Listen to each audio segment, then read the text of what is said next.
ইন্নাল্লাহা ওয়া মালাইকাতাহু ইউসাল্লুনা আলান নবী ইয়া আইয়ুহাল্লাযীনা আমানু সাল্লু আলাইহি ওয়া সাল্লিমু তাসলিমা।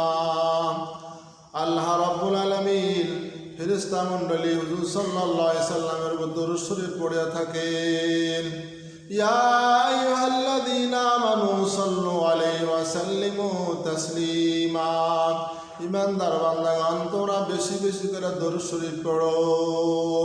হুজুর সাল্লাল্লাহু আলাইহি সাল্লামের কাছে চারজন ফেরেশতা এসে উপস্থিত হইলেন।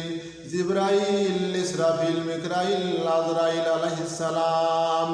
জিবরাইল আলাইহিস সালাম বলতেছেন, ইয়া রাসূলুল্লাহ, আপনার উপর যে 10 বার করে দরুদ শরীফ পড়বে, আমি জিবরাইল কিয়ামতের দিন হাত ধরিয়া 30,000 ফুলসিরাতের রাস্তা পার করিয়ে দিব। ইসরাফিল আলাইহিস সালাম বলতেছে, ইয়া রাসূলুল্লাহ, কিয়ামতের দিন আমি সিজদায় পড়িয়া ওই ব্যক্তির জন্য আল্লাহর কাছে গুনাহ মাফ চাইব।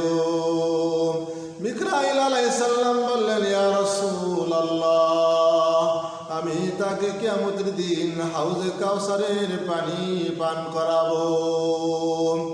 আজরাইল আলাইহিস সালাম বললেন, ইয়া রাসূলুল্লাহ, নবী আলাইহিস সালামদের জান আমি যেভাবে কবজ করেছি, ওই ব্যক্তির জানটা ওইভাবে আমি কবজ করব।